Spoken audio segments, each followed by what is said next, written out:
अपना ही हाथवा में लेके सिगरेट आगे दागी दागी लिखलियो तोरे नाम गे छौरी। गाँव भर में कोई नहीं बता नाम गे छौरी। अपना ही हाथवा में लेके सिगरेट आगे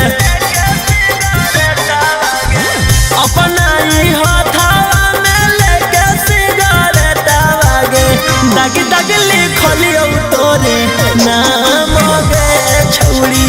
गाँव भर में कोई नहीं बता नाम गे छौरी।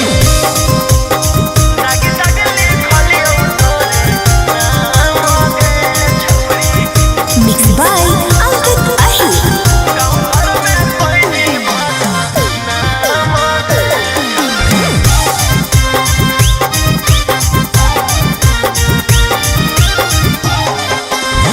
तोरा अपन अइले हलिया सब कुछ अपन खो के क्षण में बदल गईनी दोसरा के होके।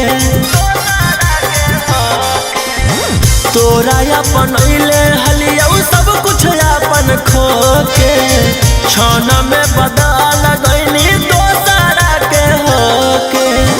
देही औले जबे बाफाई के नाम गे देही औले जबे बाफाई के नाम गे दागी दागी लिखलियो तोरे नाम गे छौरी।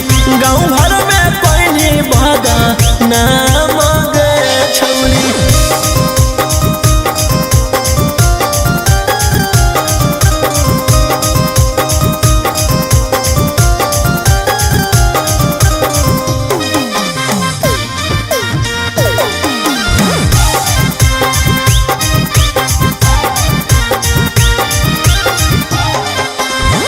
हंसत खेलत जिंदगी कोई नहीं बर्बाद गे कुछो न बचलौ तोरा गेला के बाद गे। हंसत खेलत जिंदगी कोई नहीं बर्बाद गे कुछो न बचलौ